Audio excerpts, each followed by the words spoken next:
Hello, I'm Dr. Tom Groover, and this is Dr. Norris Goldberg of Kohlru Chiropractic, and welcome back to episode 5 of The Big Idea.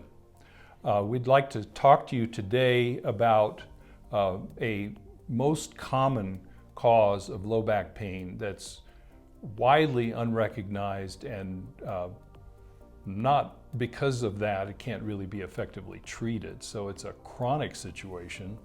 And it's something that you do not want to live with, and we have solutions for that. So Dr. Goldberg, let's talk about it. Absolutely. So, chiropractic care helps with a lot more than low back pain. I always like to make that clear from the start. But unfortunately, most people seek us out because of either low back pain or neck pain, first and foremost. A lot of people are dealing with low back pain. It's one of the most prevalent issues in terms of health and well-being. I think it's about 85% of people will experience low back pain at some point in their lives. It's the number one cause for disability and workers' comp claims. People who deal with this low back pain, oftentimes it starts very gradual. It's not like they blow their back out and they're ruined from a young age for the rest of their life. It's kind of like these slow episodes that Insidious. Insidious, yeah, slowly. I was thinking of the word, insidious. These slow episodes that come about, and specifically what we want to talk about today is not necessarily the complicated low back pain with sciatica or disc herniations or bulges, although that is eventually where this goes. But more commonly, what I see is people, especially around here, where we have a lot of tech industry workers and people who sit at desks all day, tell me about how achy and tired and stiff their low back is, and how they've really not responded to other forms of treatment. Maybe they do a little yoga, they've done some physical therapy, and it's just nothing seems to really quite get at it. And what we've found is that it's actually not caused by the low back, right? Right. Yeah, so in our previous episodes, we've talked about the forward head posture. Yep. And the C shape that is the villain, the postural C shape. So anyway, in that last episode, he mentioned a little bit about how the forward head posture causes lots of problems with the head and neck, but also, surprisingly, low back. Right. So let's talk about how that mechanism works.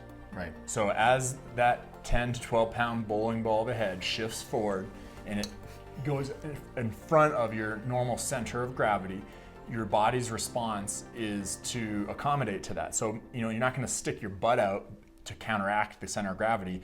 Typically what you do is you start to sway in the upper back. You kind of lean back to keep the head over the pelvis. That's the most advantageous position with your center of gravity, and we're going to show you some graphics here to demonstrate that. But what that inevitably does, it just puts a ton of strain from the cervical spine through the thoracic spine down into the low back. And essentially, it's like holding this bowling ball out here all day long. If I hold this here, I'm not feeling the fatigue in my hand or my wrist. I'm actually feeling it in my bicep. I'm actually starting to feel it in my core and my low back just by holding this here for a couple seconds, all right? So that if you want to demonstrate that to yourself, just grab the heavy objects and hold it out here for a while and see where you feel it, okay? But the problem with that is the dull achy pain is the first thing that people come in for. They're like, my back hurts. My back is bothering me. I can't focus at work. I can't sit for long periods. Usually they get really tired about midday. And what we find is if we can fix the forward head posture, and also, we do other things as well, strengthening the core, focusing on, glute activation, cervical activation. If we can get those to improve, a lot of times the low back pain just goes away completely. And it doesn't even require adjustments to the low back, which is always my favorite. I'd say probably 9 out of 10 low back pain cases that I see come through the practice have nothing to do with the low back. The root cause of the problem is not in the low back, even though the pain is there, but it has to deal with problems that are up higher in the spine. Yeah, and it's important to understand this because for us, that's a very hard sell on patients. Right. Because most people expect that if they have a pain here, they want us to go down there and get our hands on that and do something, they say, I want you to just crack it. Yeah. That's not what you want. Yeah. Chasing the pain is not the best approach, right? And if you just want to get out of pain, there's a lot of cheap and inexpensive ways doing it, like popping pills every day. But most people who come and seek out our services are looking for a different solution. They're looking for more of a natural or holistic approach.